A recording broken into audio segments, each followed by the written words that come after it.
Então, meus irmãos, viemos aqui esta noite para juntos nos alegrarmos no Senhor, diante da palavra de Deus, e finalizarmos o nosso estudo na carta do apóstolo Paulo aos Colossenses, aos irmãos de Colossos, a igreja que foi aberta em Colossos. A nossa leitura é a partir está no capítulo 4, a carta de Paulo aos Colossenses, e vai do versículo 7 até o último, que é o 18. Vamos fazer assim por estações. Então vamos começar pelo 7, depois a gente vai pro 8, e antes de entrar no 8, a gente faz algum comentário do 7 e assim por diante. Cada versículo nós paramos um pouco para meditar um pouco, fazer algum comentário. A igreja está à disposição para participar. Os irmãos já devem ter aberto a carta aos Colossenses, versículo 7, capítulo 4. Tíquico, irmão amado e fiel ministro e conservo no Senhor, vos fará saber o meu estado. Quem está falando isso, os irmãos já vêm acompanhando, é o escritor da carta, o apóstolo Paulo. Neste instante que ele escreve a carta, ele está na prisão. E há consenso de que a prisão é a prisão de Roma. Ele ficou 2 anos preso em Roma. Não se sabe exatamente que altura aqui, mas ele está preso. Olha, o que é chamado já de longa data entre os teólogos, estudantes da palavra, o apóstolo Paulo pode ser considerado o príncipe dos apóstolos. Ele escreveu, acho que foram 13 cartas, não é isso? Se quiserem me corrigir, por favor, já corrijo no ar. Então ele cooperou bastante na obra de Deus. Mas me parece que além de alguns logo no começo, como era o caso do diácono Estevão, que foi apedrejado, praça pública. Aliás, Paulo estava ali, nessa época ele não era da graça. Veja como Deus faz com a vida dos seres humanos. No fim, Paulo é chamado por Jesus, quando ele estava numa embrenhada em direção a Damasco, capital da Síria, até hoje. E lá ele tinha mandado, ele tinha a carta branca, ele tinha autorização do Sinédrio, e em determinados momentos falava mais do que as autoridades romanas, e para prender crentes, e, se for o caso, chegar às últimas consequências, como ele consentiu na morte de Estevão. Vejam aqui como as coisas mudam. Por isso que às vezes a gente precisa, às vezes, paciência com aqueles que não conhecem a graça ainda.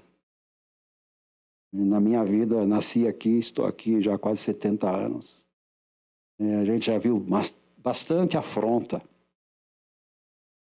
muita zombaria, agressão, ataque às estruturas da igreja com pedras. Aqui não me lembro se alguém chegou a quebrar, mas várias igrejas nossas, assim, com irmãs, tudo. Mas culto ao ar livre, houve casos que precisou quase chamar a polícia, porque o culto foi invadido, pessoas entravam e batia, desrespeitava as senhoras, com palavras pesadas, com ofensas, tudo mais. E aqui a gente vê um antigo perseguidor do cristianismo, e agora ele está em situação de sofrimento, de prisão, por causa da pregação do Evangelho.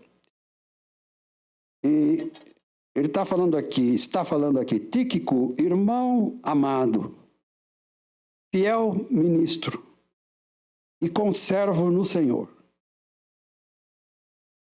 Ele voltará, ele vai levar essa carta e vai poder ser perguntado do meu estado.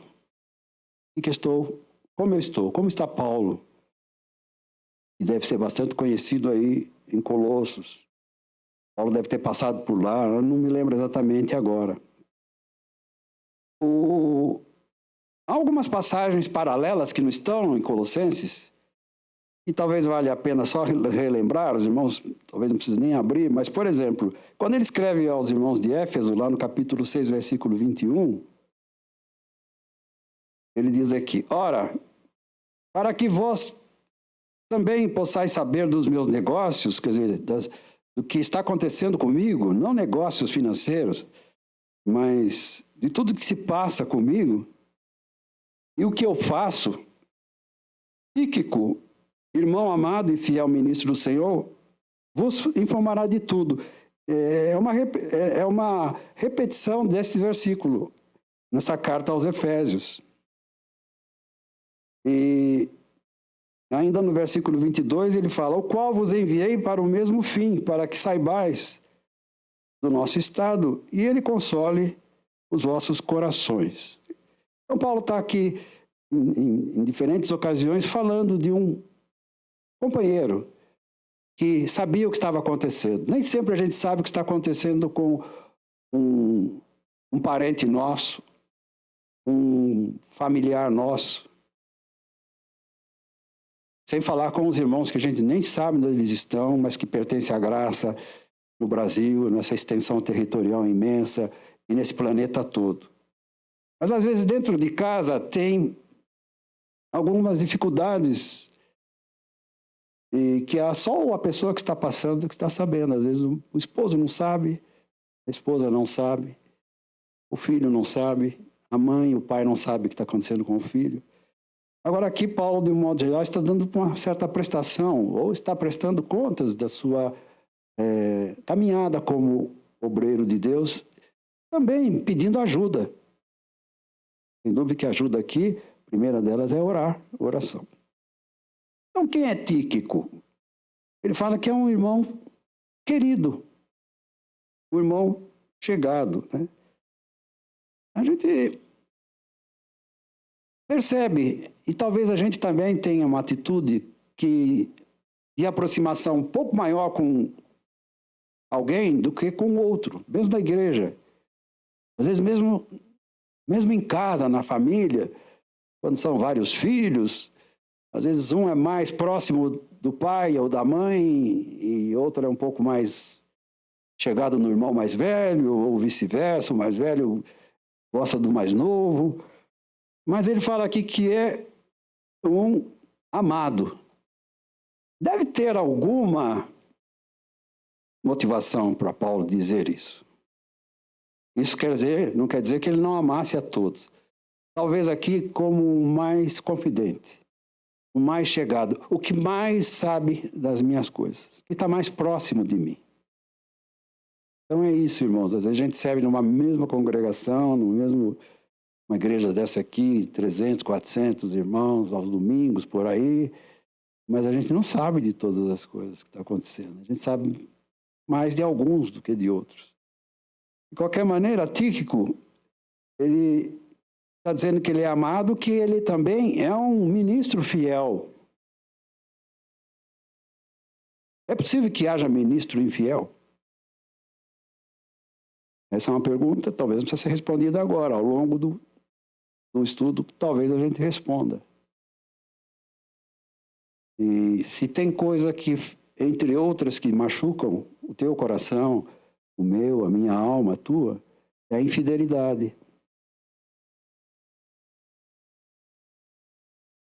Sem dizer da infidelidade conjugal, que não é o caso aqui, mas a infidelidade de companheiros, colegas, amigos, que vão até um certo ponto e depois não são tudo aquilo, ou por alguma razão.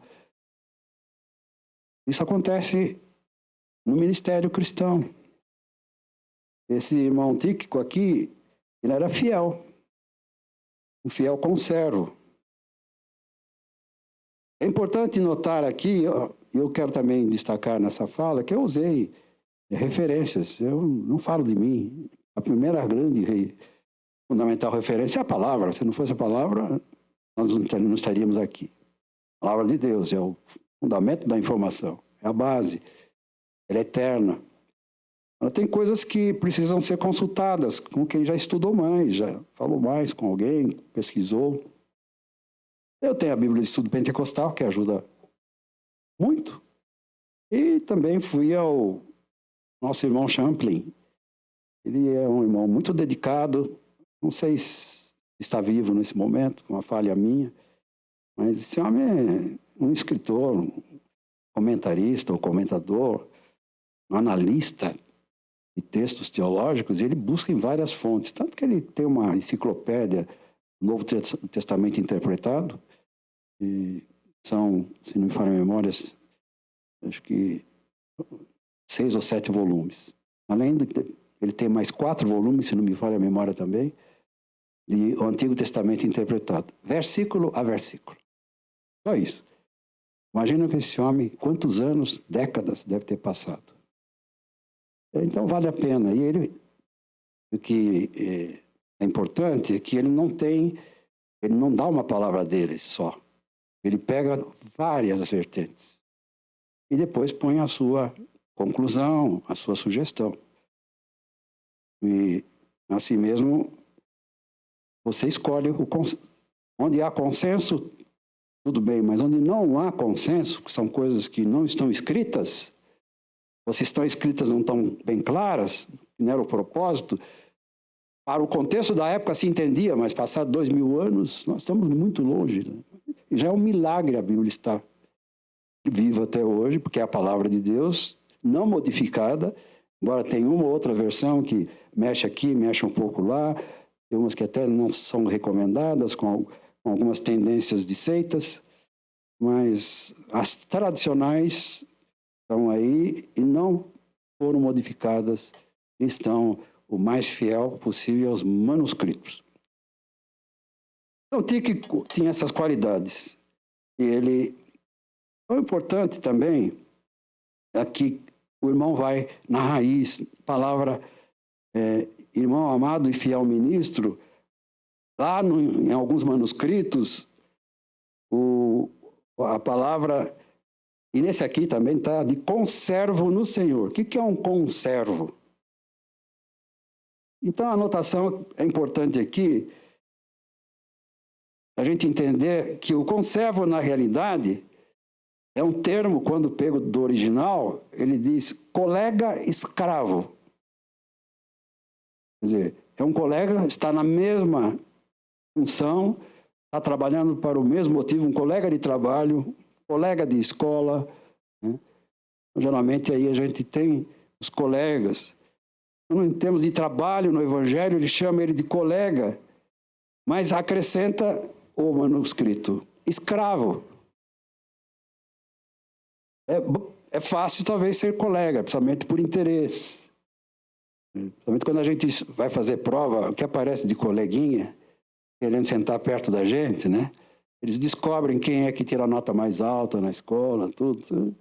Aí você vai fazer a prova, isso era assim lá na época que eu frequentava os bancos, né? Aí você começa a notar, gente, eu falo, vou sentar aqui, puxa perto aqui, quer colar, né? Agora, escravo, ninguém gosta muito de ser. O nome escravo já vem sendo trabalhado aqui nessa carta aos Colossenses. Talvez a gente repita algumas coisinhas, mas não é uma função hoje. Então, o que é um colega escravo? Isso quer dizer que Tíquico compartilhava da dedicação intensa que caracterizava o apóstolo ou o apostolado. Ele tinha a mesma visão, o mesmo compasso, a mesma dedicação, a mesma entrega. Isso é uma bênção, porque nem todos são assim. Nós que trabalhamos na igreja já há muito tempo, a gente percebe os lados mais frágeis e mais fortes do colegiado. Mesmo em qualquer colegiado, em qualquer conjunto, pessoa, seja conjunto musical, uma orquestra, um grupo de trabalho, Cada pessoa contribui do seu jeito. E ninguém é cópia de ninguém. Todos são pessoas, todos são indivíduos, por isso que nós somos chamados de indivíduos. Por isso que nós temos um único RG, um único CPF, uma única impressão digital. E uma única fisionomia, por incrível que pareça. Tanto que as máquinas sabem que se a gente é a gente. Em muitos aeroportos do mundo aí, tanto faz passar lá brasileiro, como chinês, japonês, africano. Se estiver dentro do cômputo mundial da checagem de viajantes internacionais e tem lá já o sistema de identificar pela face, identifica. Agora, nós não somos iguais. Então, por essa dificuldade de não sermos iguais, por essa diferença, não é dificuldade, essa característica, não é uma dificuldade, é uma característica do ser humano, administrar não é fácil. Administrar é muito complicado. E é bom quando a gente sempre pode contar com esse, com aquele, com aquele. Mesmo assim, não são iguais.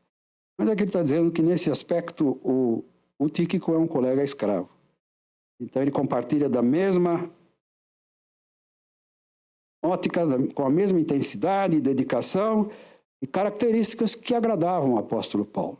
O apóstolo Paulo não era uma pessoa assim tão fácil de se trabalhar. Me parece que ele tinha um caráter de perfeccionista. Era ultra exigente. Já vinha isso da sua antiga fé, profissão de fé no judaísmo.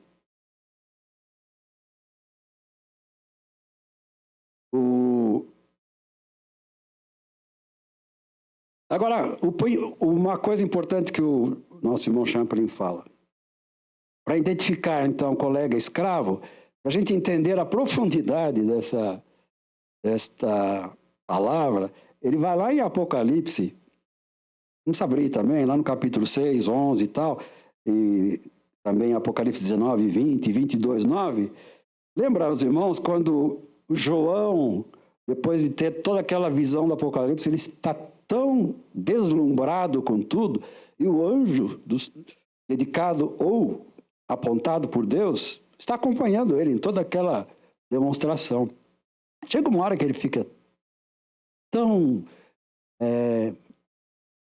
assim, extasiado, que ele se ajoelha, lembra disso? Para agradecer a descrição, o trabalho daquele anjo.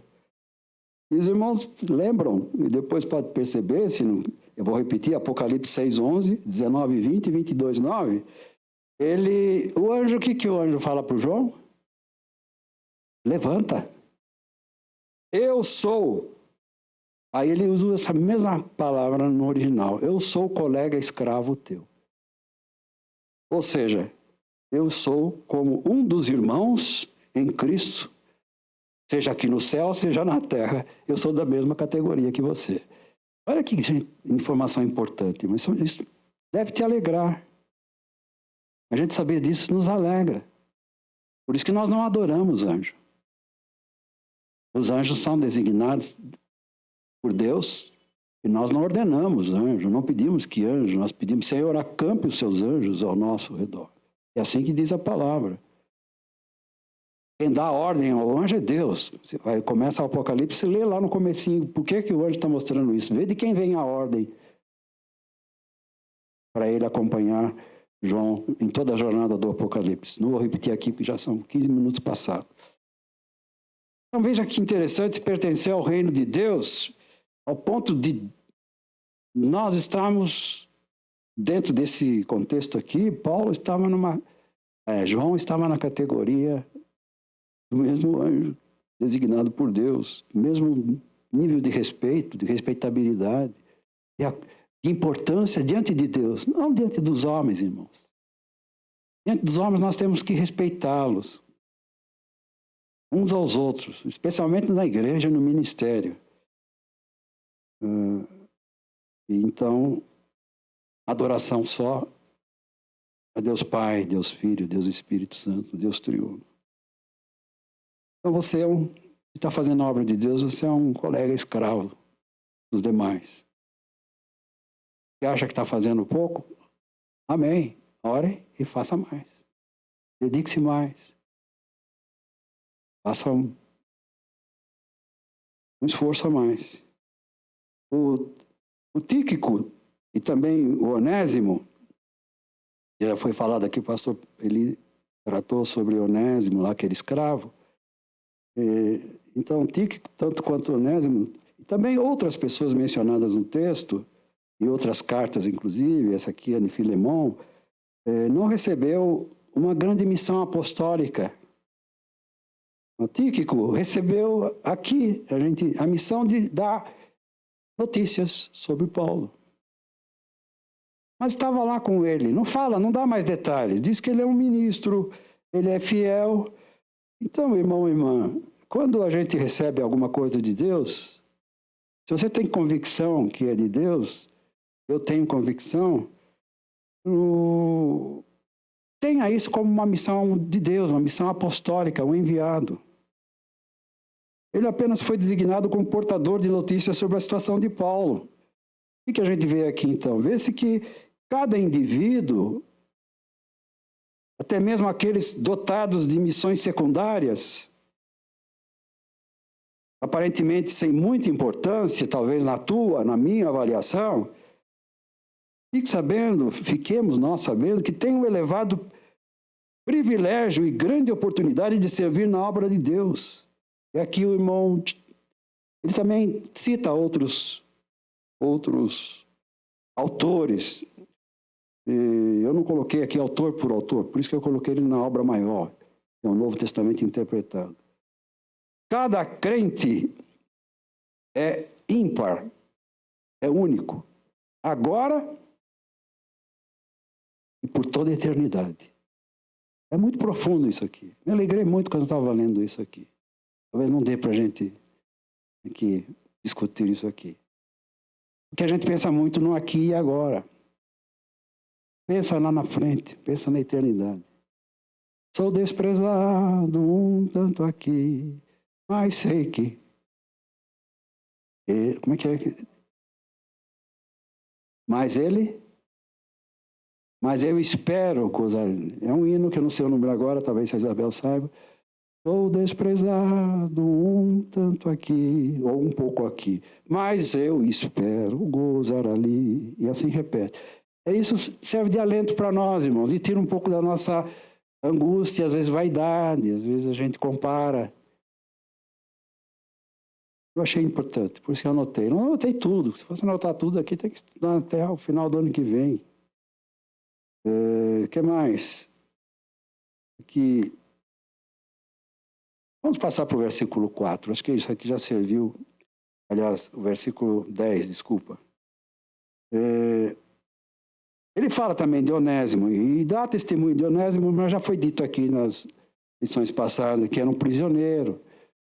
E ele está pedindo misericórdia para um prisioneiro, um escravo, que não tinha direito à lei, não tinha nada, tinha direito à morte. Mas no cristianismo, Paulo entende que todos precisamos de misericórdia. Então ele fala, Filemão, receba o Onésimo aí, esquece-me, trata ele segundo o irmão na fé. E se ele te deve alguma coisa, se foi roubo, se foi alguma coisa que possa ser compensado com dinheiro, coisa material, põe na minha conta. Interessante essa palavra de Paulo, o príncipe dos apóstolos. Ele não se considerava isso. São os estudiosos da vida de Paulo que falam isso. Ele falava, miserável homem que sou. Né? Acho que por isso que chegou aonde chegou. Capítulo 10, ou capítulo 4, versículo 10. Aristarco, que está preso comigo, vos saúda. E Marcos, o sobrinho de Barnabé, acerca do qual já recebestes mandamentos, se ele for ter convosco, recebei-o. Esmiuçando um pouquinho isso aqui. Marcos, quem é esse Marcos? Já indo para uma informação direta. Segundo os estudiosos aqui, é o autor do Evangelho de Marcos. Então, devia ter outros Marcos também. Mas aqui o Marcos é identificado, segundo as outras comparações e histórias, o autor tradicional do Evangelho. Então, leia o Evangelho de Marcos e lembre do Marcos aqui, que ele fala, Aristarco que está comigo vos saúda, e Marcos também está comigo. Agora é interessante, aqui fala o sobrinho, mas aí tem uma situação de correção, que sobrinho e primo eram palavras muito parecidas no original, mas depois chega a ser um consenso que era primo de Barnabé em vez de sobrinho.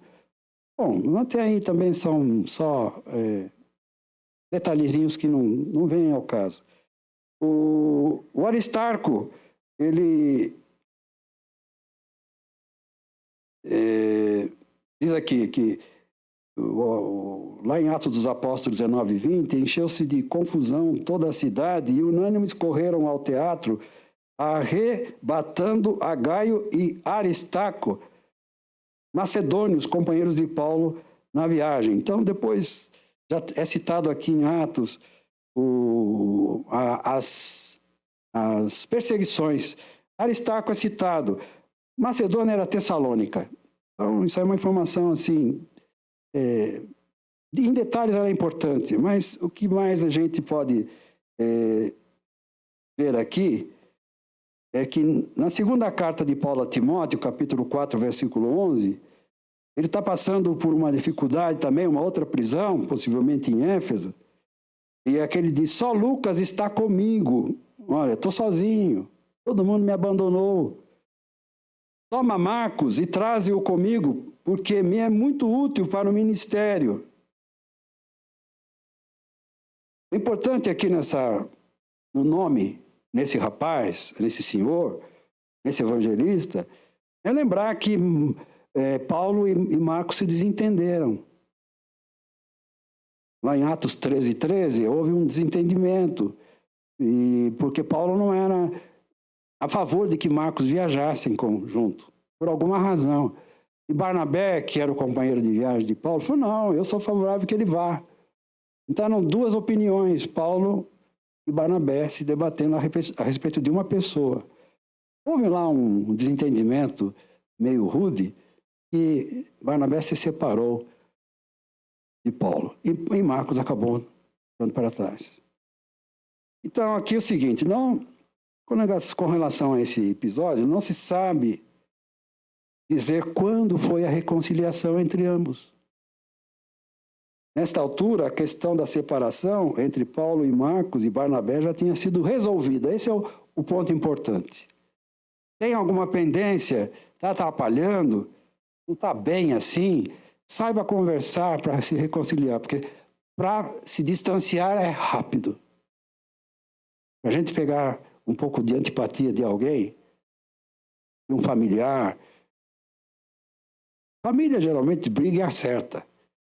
Mas quando somos colegas, somos somente irmãos em Cristo, não é principalmente, e quando somos irmãos em Cristo, talvez até demore uma certa verdade que se precisa dizer, e não fala de um jeito para amenizar, fala de uma forma que há uma cisão.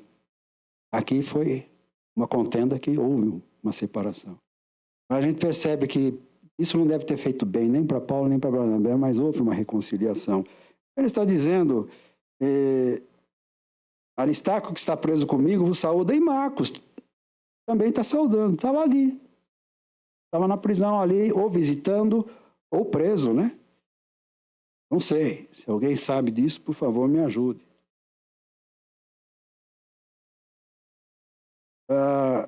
A repreensão e severidade de Paulo podem ter agido como agentes disciplinadores necessários e tivessem mostrado a Marcos quão sério era o discipulado cristão. É bom quando a gente entende isso, porque a gente não gosta de ser discipulado de forma séria às vezes. A gente gosta de vamos falar assim. Quando alguém quer falar alguma coisa para a gente que vai ofender e a pessoa dá volta, você já está entendendo. Mas parece que vai colocando um pouco de panos quentes. Mas chega alguém e fala, olha, você me decepcionou. Sua atitude não é uma atitude de um apóstolo, ou de um servo, ou de um evangelista, ou de um companheiro de viagem das coisas de Deus. Mas vamos acertar isso aqui. Não sei se foi assim, mas eles acertaram. Não tem alguma pendência com alguém que está fazendo mal? Acerte. Acho que é mais prazeroso acertar nas divergências do que criar divergência. E aí, às vezes, fica complicado. E às vezes, inclusive, até uma cisão. Ocorre uma cisão para sempre. Não é bom isso. Isso é um aprendizado.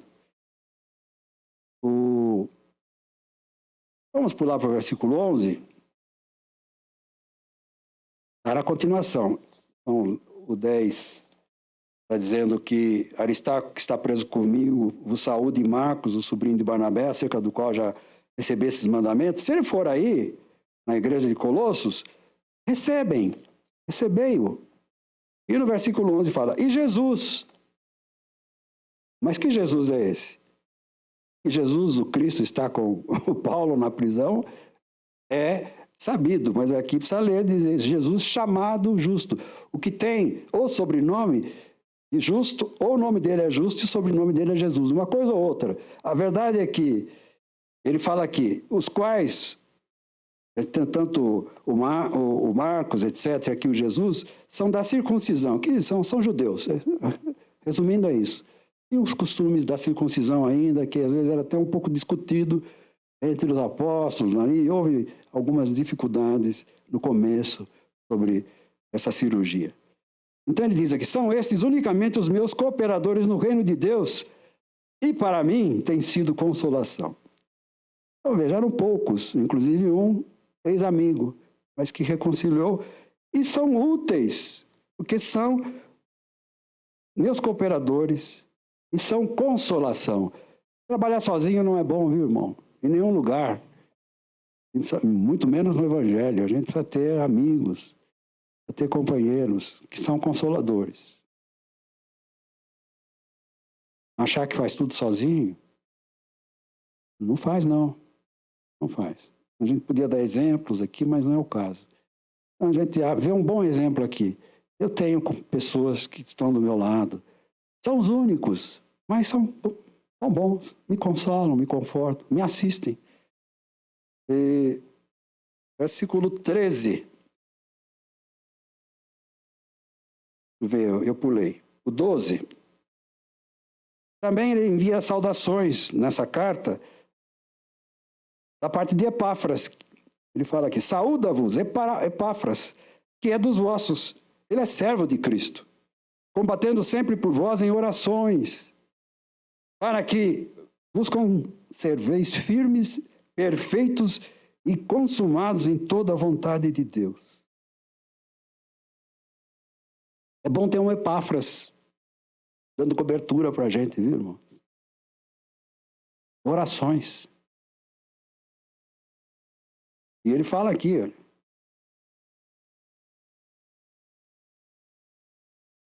que ele combatia sempre por vós, aí em Colossos, irmãos, em orações.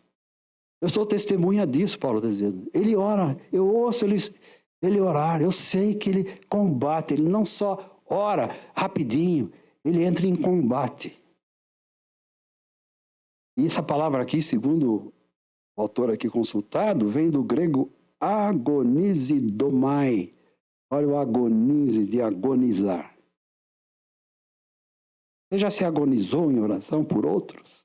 Eu já me agonizei em oração por outros, por outras, pela salvação de pessoas, pelos crentes em Cristo, pelo responsável pela obra. Orar de se agonizar. Olha, quando eu vi isso aqui também, eu falei, como a gente precisa ser exortado na palavra. E essa palavra de agonizar também vem da raiz, na original, né? E fazer isso com luta. É uma luta e um esforçar-se. É um esforço. Dá trabalho. Sua camisa, vamos dizer assim. E não é uma vez só. É contínuo. mas faz contínua oração por vós. Olha, irmãos, é bom que a gente possa ser sustentador de oração de alguém, não precisa nem saber. Paulo aqui está contando, falando, deixa eu falar isso aqui. Acho que Paulo está dizendo, isso inclusive dá uma lição para mim, não sei. Mas para mim deu. Paulo, esse Paulo aqui. Combater e agonizar. Versículo 13. Pois eu lhe dou testemunho de que tem grande zelo por vós. O que é ter zelo por alguém? Cuidado. É uma palavra sinônima que fala de ciúmes, mas ciúmes no sentido de zelo. Zela. Não quer que aconteça nada de mal com aquela pessoa, com esse. Enfim, eu sou um guardião dele ou dela. Então ele faz isso com zelo. E também pelos irmãos que estão lá em Laodiceia. Depois leia Apocalipse, a carta de Laodiceia. Como é que pode chegar depois com o passar do tempo, como a gente pode esfriar na fé. Não deixe que Laodiceia seja um exemplo para mim e para você. Para Vila Nova aqui, Assembleia de Deus Nova Gera. E pelos que estão em Hierápolis. São cidades ali da região. Então ele está dizendo aqui, é provável que o Epáfras tenha sido um instrumento para o início da igreja cristã, tanto lá em Colossos, como em Laodiceia, como em Hierápolis. É provável. Por isso que não está dizendo é provável. Ao viajar para visitar Paulo na prisão, ele mostra o profundo interesse pelos crentes, sobre a sua responsabilidade como um verdadeiro pastor. A pergunta é, em todas as igrejas do mundo, do Brasil, das assembleias, não assembleias, o pastor agoniza? Ele é um verdadeiro pastor? É um que se quebranta pelo seu rebanho? Ou não? Versículo 14. Saúda-vos Lucas, o médico amado, e Demas. Então aqui, falando um pouco sobre o médico, é a única informação sobre a profissão de Lucas, é essa aqui de Paulo, que ele era um médico.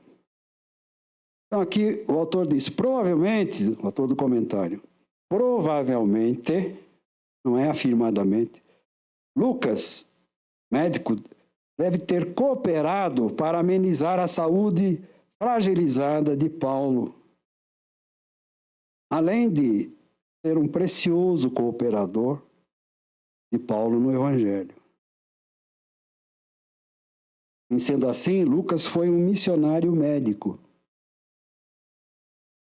Além de cooperar para a expansão do Evangelho, é possível que o médico Lucas tenha ajudado bastante na cura de enfermidades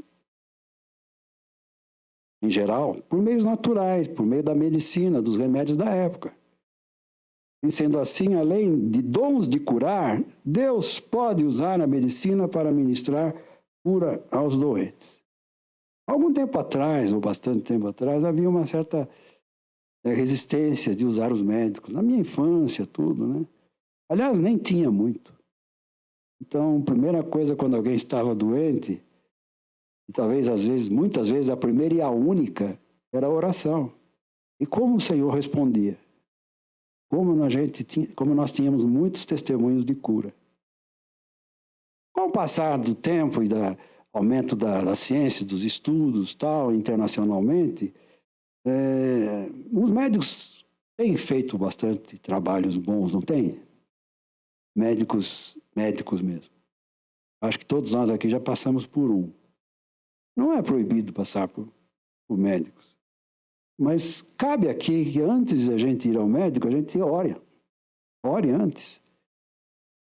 Por isso que nós pedimos oração, irmãos que já passaram pela medicina, uns estão internados, outros, enfim.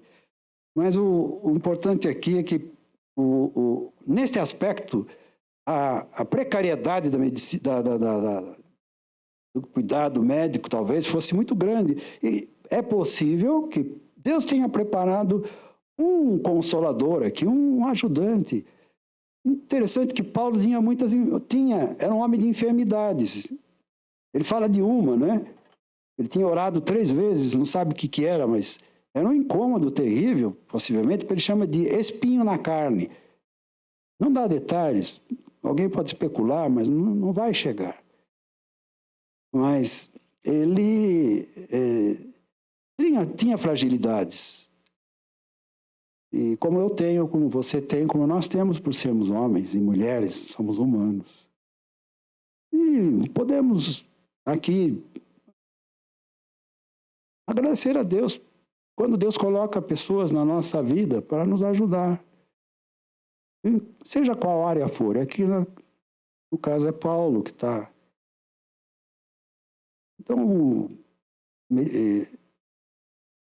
seguindo nos comentários, Lucas deve ter acompanhado Paulo até o fim da vida de Paulo, bem como nas 2 prisões do apóstolo, tanto em Jerusalém como em Roma. Bom ter companheiros, e companheiros que entendam de coisas que possam trazer benefícios. Dá para trocar benefícios. Eu não tenho, mas você tem. Você não tem, mas eu tenho. Demas, quem é Demas? Há apenas 3 menções em todo o Novo Testamento sobre Demas. Aqui, essa que nós lemos, Filipenses 24, citado como um dos cooperadores fiéis de Paulo. E em 2 de Timóteo 4:10, aqui é que vem o problema. Ocasião em que Demas se retirou. Se retirou para onde? Saiu do ministério. Lá em Timóteo, 2 Timóteo, o Paulo se queixa, fala, olha, ninguém me assistiu nas minhas... Acho que é essa parte, né? Ninguém me assistiu nas minhas... Quando eu fui chamado na justiça lá no banco dos réus. E aí ele fala de Alexandre, fala de Demas, sobre o Alexandre, que era um funileiro, um latoeiro, que fala, devia ser alguém que trabalhasse com latas, com funilaria, sei lá, talvez assim. Esse me causou tantos males. E ele fala que Deus tenha misericórdia. Agora fala, Demas me abandonou. Alguém está aberto aí a passagem? Pode ler? O que aconteceu com Demas? Pode ler, Isabel. Desamparou.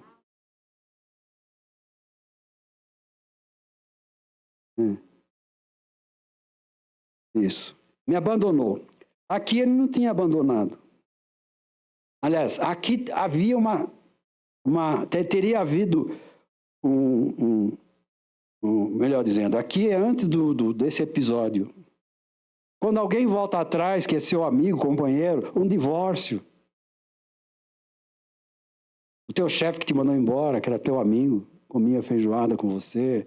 Estou fazendo aqui exemplo. Pense em alguma coisa para te consolar, porque às vezes a gente tem amigos, amigas, e às vezes dentro da própria família, tudo, mas de repente você é abandonado. Ou você é o que abandonou. Mas a gente é abandonado, mas a gente te abandona também. Então, irmãos, sobre Demas, o motivo da deserção não é detalhado. Mas parece que Demas, o que levou Demas a sair do ministério, deve ter sido algo ou alguma coisa ocasionada por interesses pessoais e egoístas. Isso é uma possível conclusão. E não por covardia. Às vezes a pessoa continua com aquele ímpeto, mas já não tem mais interesse naquilo. E quando ele perde o interesse, e esse interesse é com as coisas de Deus, aí é que está o problema. E se foi por interesse pessoal ou interesse financeiro, por interesses em relação ao reino de Deus egoístas. Mas Deus é que vai julgar essa causa. Não se sabe. Mas a verdade é que acontece de alguém deixar alguém no meio do caminho. Esse alguém pode ser um teu amigo, uma tua amiga, ou esse alguém pode ser eu, pode ser você que deixa um amigo, uma amiga na beira do caminho. No 15, ele estava mandando saudações, né? Você vê que esse finalzinho que nós pegamos para hoje são as últimas saudações e os últimos rogos de bênçãos, né? Dessa carta dos Colossenses.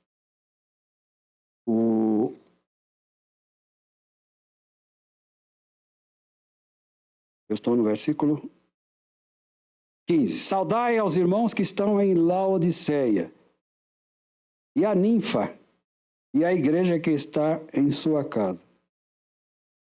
Então, Laodiceia era uma igreja, os crentes que estavam lá na cidade de Laodiceia, depois aparece Laodiceia no Apocalipse lá, que o pastor de lá não estava ensinando como deveria, a igreja estava no mau caminho. Ele fala aqui de uma ninfa. Por que o ninfa ou a ninfa? Porque não se sabe, segundo o comentarista. É impossível dizer se era homem ou mulher. Nada sabemos acerca desse homem ou mulher, exceto que ele ou ela residia em Colossos. Por isso a carta menciona, e fosse da comunidade, e que era da comunidade de crentes em Colossos. Ou, pelo menos, fazia parte da mesma igreja de Colossos, já que sempre havia diversos agrupamentos e se reunia na casa dele ou dela. Então, só por curiosidade, quem é ninfa, né? 16. E quando esta epístola aos Colossenses, claro, tiver sido lida entre vós, fazei que também o seja na igreja dos Laodicenses. E a epístola que veio de Laodiceia, lede-a vós também. Faça uma troca de informação. Agora, que epístola é essa de Laodiceia? Então, os teólogos eles vão procurar a agulha no palheiro, né? Não há consenso também. Um fala uma coisa, outra fala outra.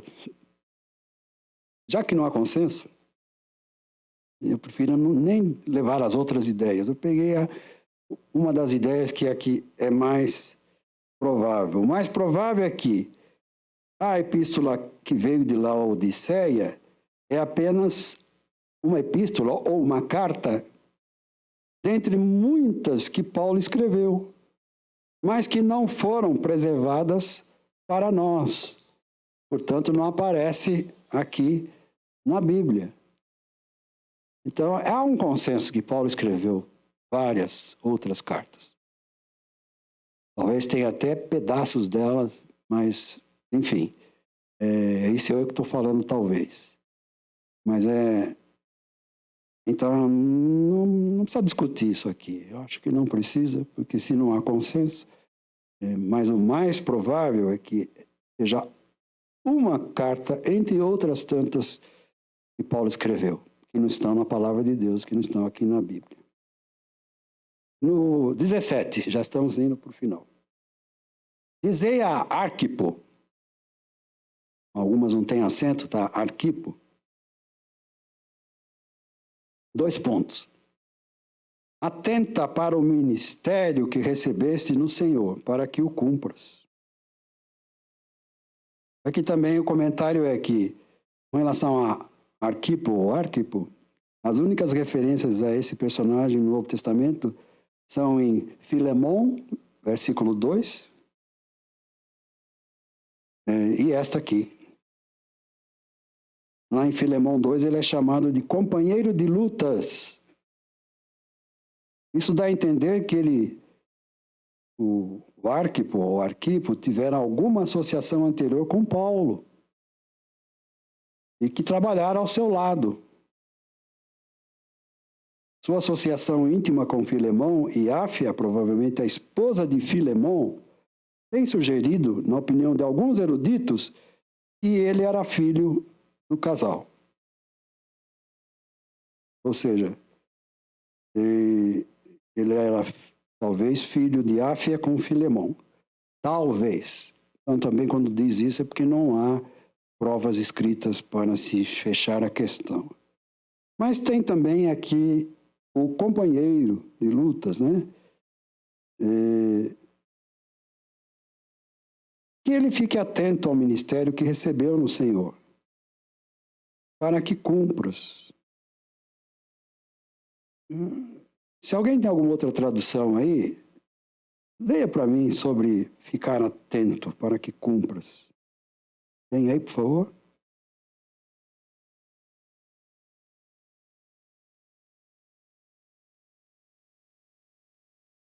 Atualizada, né? Atualizada também fala que cumpras. Eu não...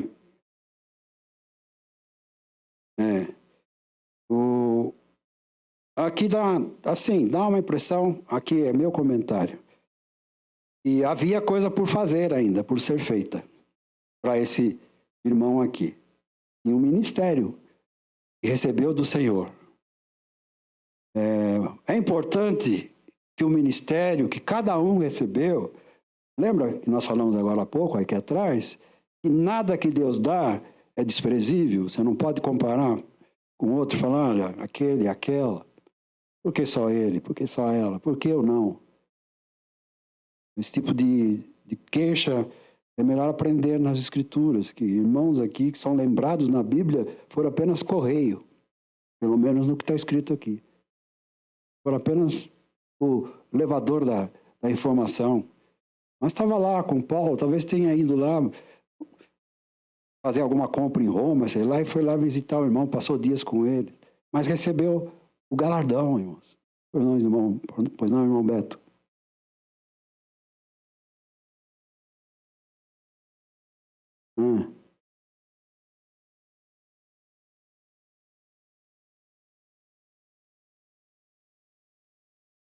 Pode repetir a tradução? A versão? Então, o irmão Adalberto está lendo aqui, completando que na linguagem, na Bíblia, na versão linguagem atual, esse versículo 17 tem a seguinte descrição. Pode repetir? Eu falo aqui no microfone. E digam isto a Arquipo: procure cumprir bem a tarefa que você recebeu no serviço do Senhor. Esta é a importância. Cumpra bem a tua tarefa, irmão, e deixa de cobiçar a do outro. Cumpra bem, Paulo, a tua, e pare de querer o lugar do outro. Graças a Deus, irmãos. Os irmãos me conhecem aqui há 20 anos. Eu nunca derrubei ninguém ou falei mal de alguém para pegar o espaço dele. Então, não estou aqui querendo pousar de melhor. Mas a gente sabe de pessoas que, como diz aí, cavam a cova do outro. Isso é pernicioso, isso não é de Deus. E agora, então, terminando, versículo 18. Saudação de minha mão, vírgula, de Paulo. Lembrai-vos das minhas prisões. A graça seja convosco. Amém. Saudações de minha mão. O que quer dizer isso? De meu próprio punho. Em algumas outras cartas aparece isso. Por exemplo, 1 aos Coríntios 16, 21, ele fala: saudação da minha própria mão, de Paulo. Na segunda carta aos Tessalonicenses 3,17, ele também coloca: saudação da minha própria mão, de mim, Paulo, que é o sinal em todas as epístolas, ponto e vírgula, assim escrevo. Interessante isso. Por quê? Bom, aqui o comentário é: primeiro que Paulo tinha escribas que escreviam para ele.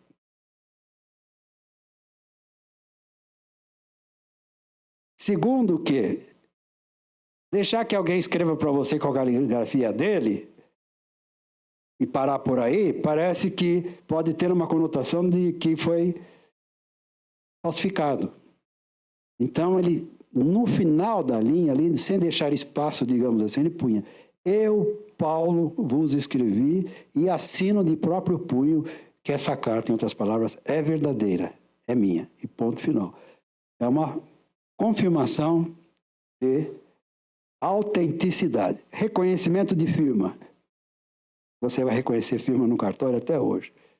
Alguém reconhece que aquilo pertence a um irmão ou uma irmã. Outra coisa,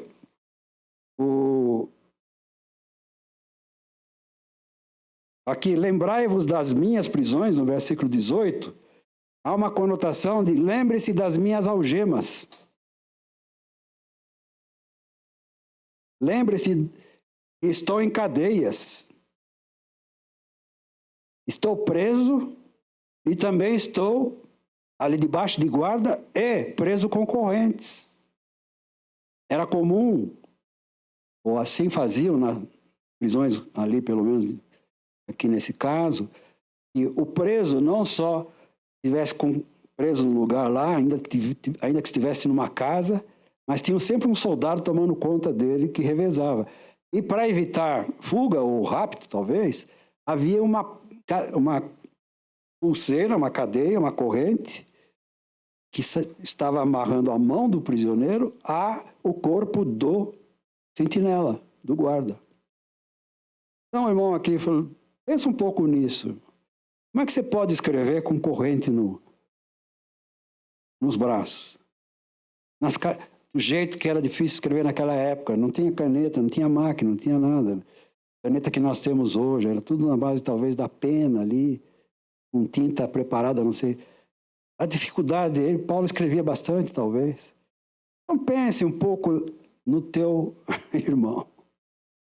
Além de estar preso, o Paulo, apóstolo, está amarrado também, tem as mãos amarradas. Então lembrai-vos que estou em cadeias e preciso ser solto. Em outras palavras, há muita coisa ainda a ser feita e eu estou sendo impedido de fazer o meu trabalho. Então, irmãos, às vezes eu estou em dificuldade, você está em dificuldade, mas tem alguém que pode te ajudar. Tem alguém que pode te ajudar lembrando das suas dificuldades. A mais importante delas é a oração. Lucas orava e partilhava, estava junto. Talvez tenha dito em si mesmo, eu vou ficar com esse irmão, e sabe-se que ele ficou até o fim.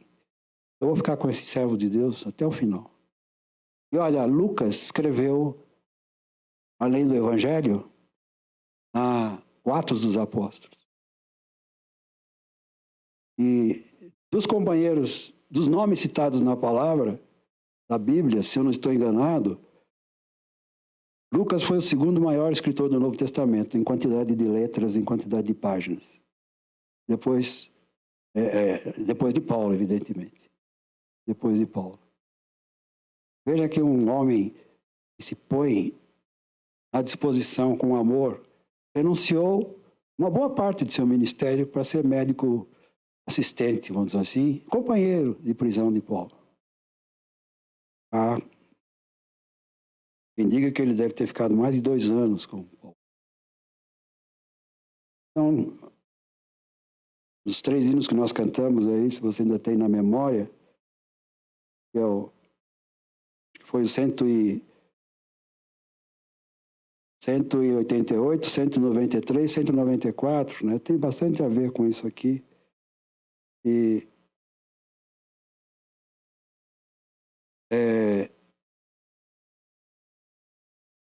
seguir adiante, orando e recebendo oração. Fazendo e recebendo ajuda.